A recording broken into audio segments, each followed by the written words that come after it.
Bonjour à tous, nous sommes le lundi 29 mai 2017. Alors aujourd'hui, j'ai fait un petit choix sélectif de certains passages de la Bible, des jours derniers en fait, donc toujours sur notre pain quotidien et le Magnificat. Là, je vais prendre la parole du pain quotidien du 28, ainsi que un passage ou deux du Magnificat du 27, de samedi. Voilà, donc afin de ne pas être, on va dire, trop long, j'ai préféré les lire par moi-même et m'en faire mon propre ressenti, mais en l'état, je ne me sens pas réellement capable d'en faire spécialement un exposé. Donc, si vous avez le Magnificat, bien sûr, je vous convie à les lire, à lire le Magnificat tous les jours ou presque, si possible. Mais en attendant, eh bien, nous allons examiner un petit peu ces différents petits passages que j'ai trouvés assez intéressants, on va dire, et sympathiques. Auparavant, prions. Au nom du Père et du Fils et du Saint-Esprit. Amen. Notre Père qui es aux cieux, que ton nom soit sanctifié, que ton règne vienne, que ta volonté soit faite sur la terre comme au ciel. Donne-nous aujourd'hui notre pain de ce jour. Pardonne-nous nos offenses comme nous pardonnons aussi à ceux qui nous ont offensés. Et ne nous laisse pas succomber à la tentation, mais délivre-nous du mal. Amen. Je vous salue Marie, pleine de grâce, le Seigneur est avec vous. Vous êtes bénie entre toutes les femmes, et Jésus, le fruit de vos entrailles, est béni. Sainte Marie, Mère de Dieu, priez pour nous, pauvres pécheurs, maintenant et à l'heure de notre mort. Amen. Gloire soit au Père et au Fils et au Saint-Esprit, comme il était au commencement, maintenant et toujours, et dans les siècles des siècles. Amen. Précieux Saint-Esprit, permets-moi aujourd'hui de comprendre sereinement et profondément la parole que je vais lire maintenant. Inspire-moi en tout, afin de découvrir la vérité tout entière dans tout ce que je vais lire aujourd'hui. Amen.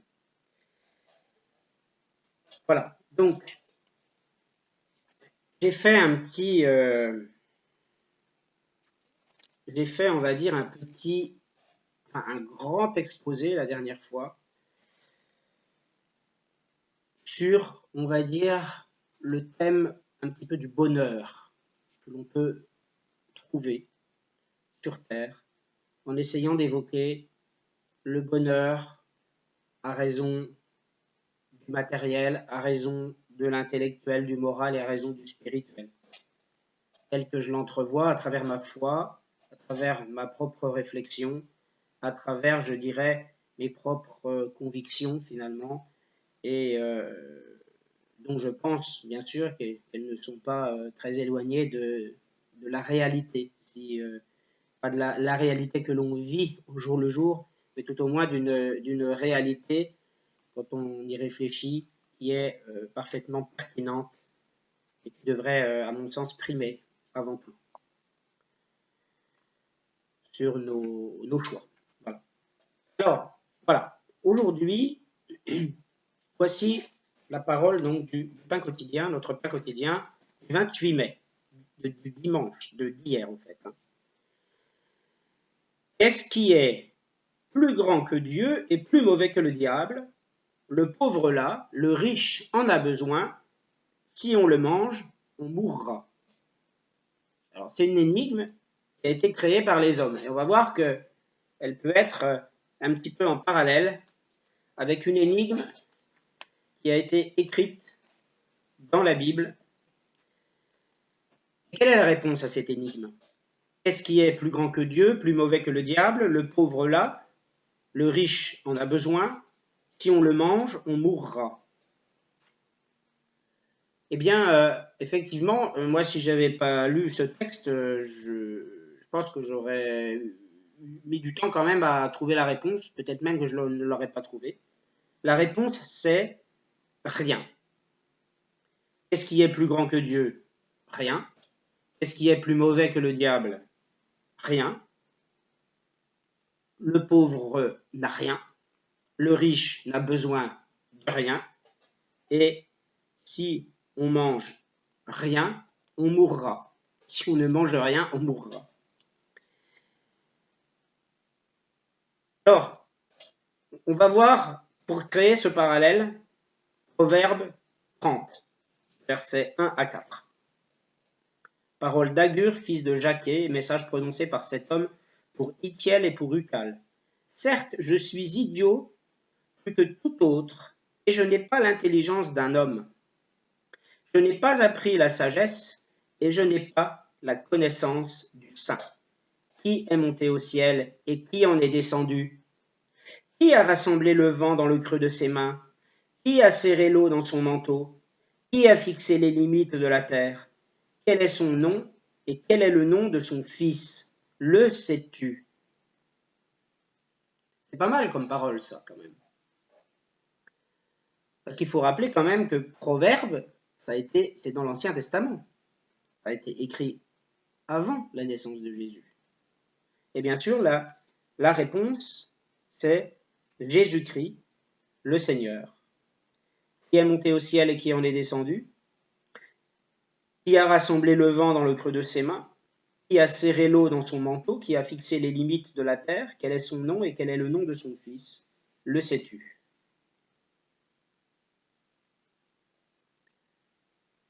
Voilà, c'est grosso modo qui est un avec Dieu, en fait.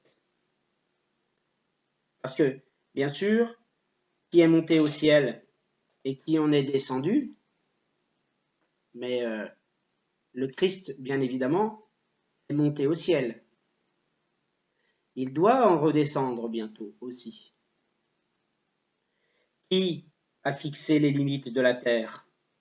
C'est Dieu le Père, bien sûr, qui a serré l'eau dans son manteau. Voilà, on peut peut-être penser aussi au miracle que Jésus a fait. Quel est son nom et quel est le nom de son Fils? Réponse, Jésus-Christ, notre Seigneur. Alors, on va juste prendre justement ce petit passage d'Éphésiens que moi je trouve assez sympathique. Éphésiens 2, 8, 10. C'est par la grâce que vous êtes sauvés, par le moyen de la foi. Cela ne vient pas de vous. C'est un don de Dieu. Ce n'est pas le fruit d'œuvres que vous auriez accompli. Personne n'a donc de raison de se vanter. Ce que nous sommes, nous le devons à Dieu, car par notre union avec le Christ Jésus, Dieu nous a créés pour une vie riche d'œuvres bonnes qu'il a préparées à l'avance afin que nous les accomplissions.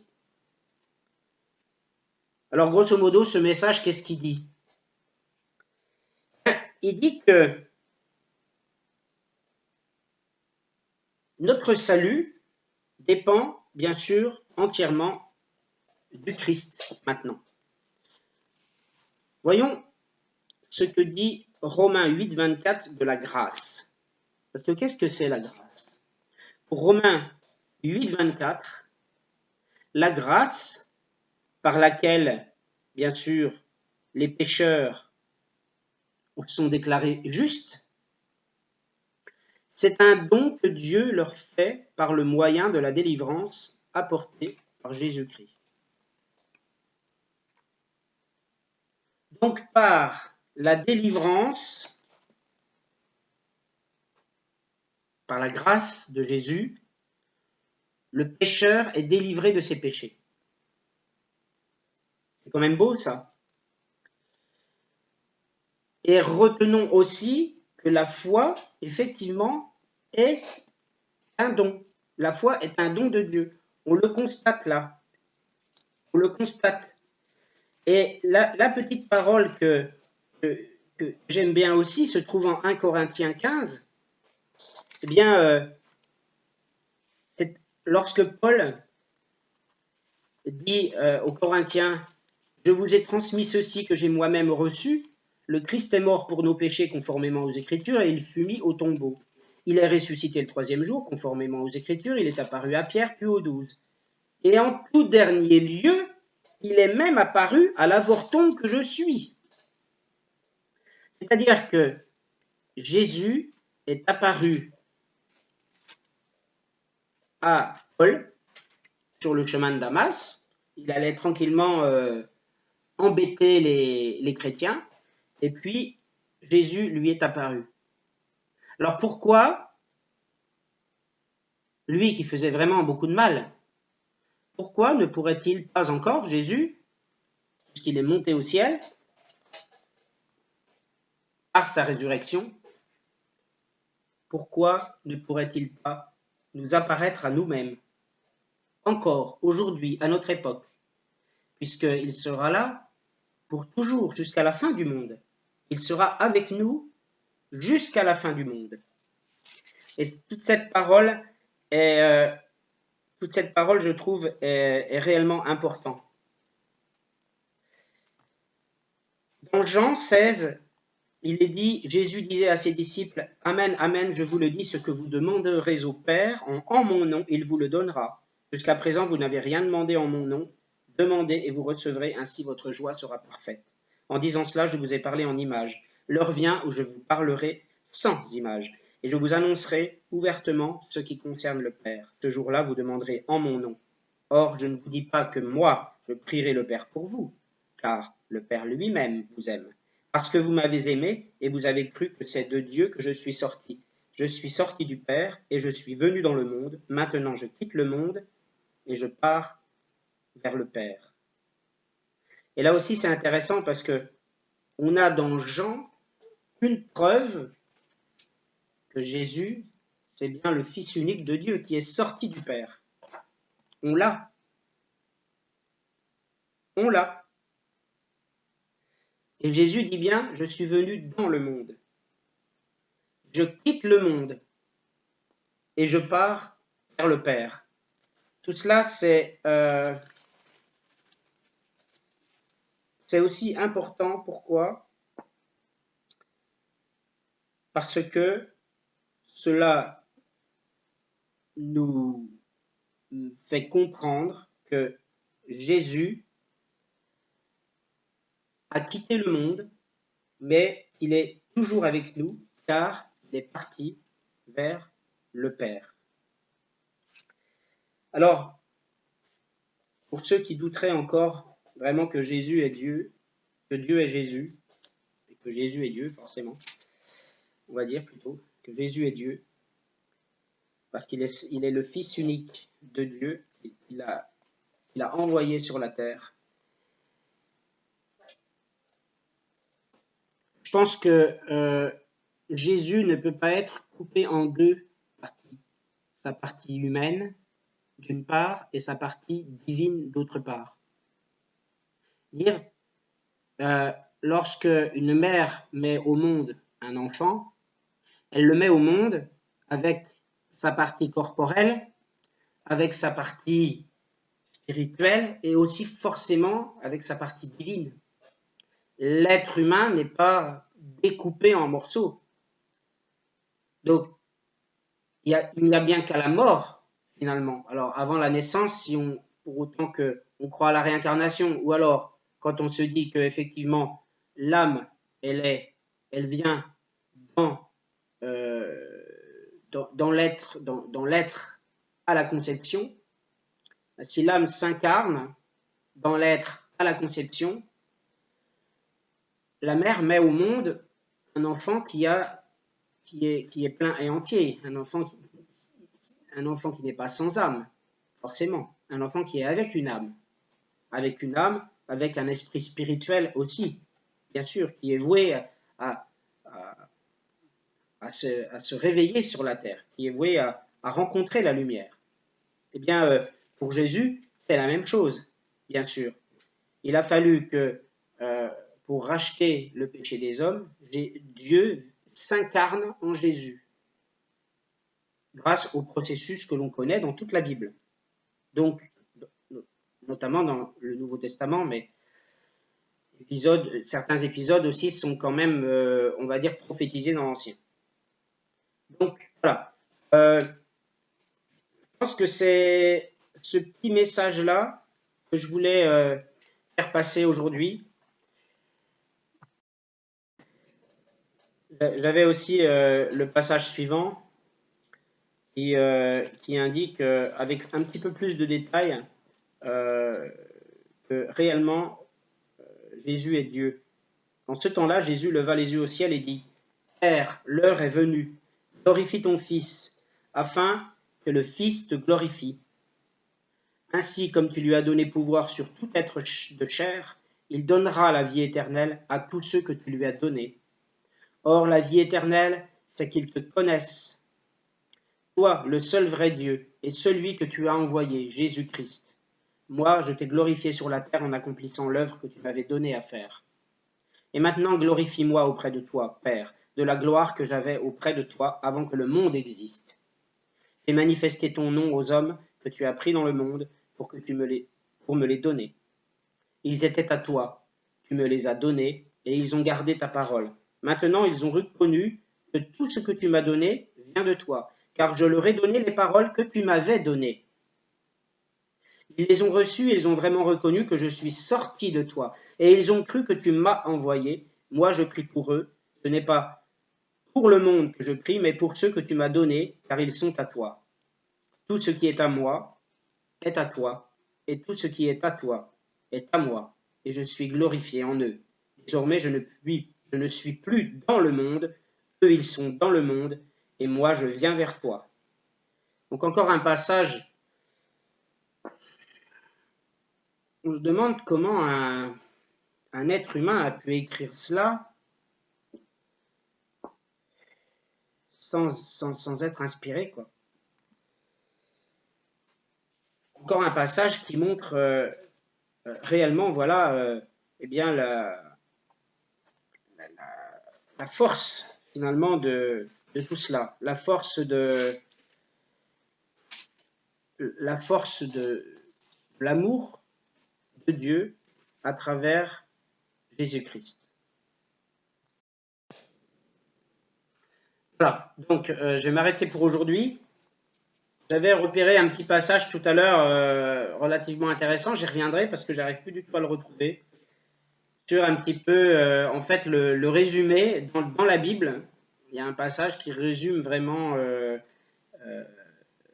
bien le processus à comprendre, en fait, quant au salut, finalement, hein, l'arrivée de Jésus sur la terre et tout ce qui s'ensuit. Donc, je tâcherai de le retrouver prochainement. Je vais également parler de la confirmation, parce que je vais donc dimanche à la confirmation, et j'en parlerai. Alors, j'ai dit que je ferai un grand exposé sur l'Esprit Saint. J'ai dit que je ferai un exposé sur la résurrection, notamment moins les faits, parce que j'en ai déjà parlé, mais plus, on va dire, les implications. J'ai dit que je ferai vraiment également un exposé, je crois, en général sur la foi, sur la divinité de Jésus. Tout cela, je ne l'ai pas encore préparé, mais simplement, avec le temps, cela va venir, parce que j'ai encore besoin réellement d'étudier la parole, d'étudier la Bible, pour réellement être à l'aise pour manipuler, on va dire, les textes, pour les présenter de façon construite, on va dire argumentée.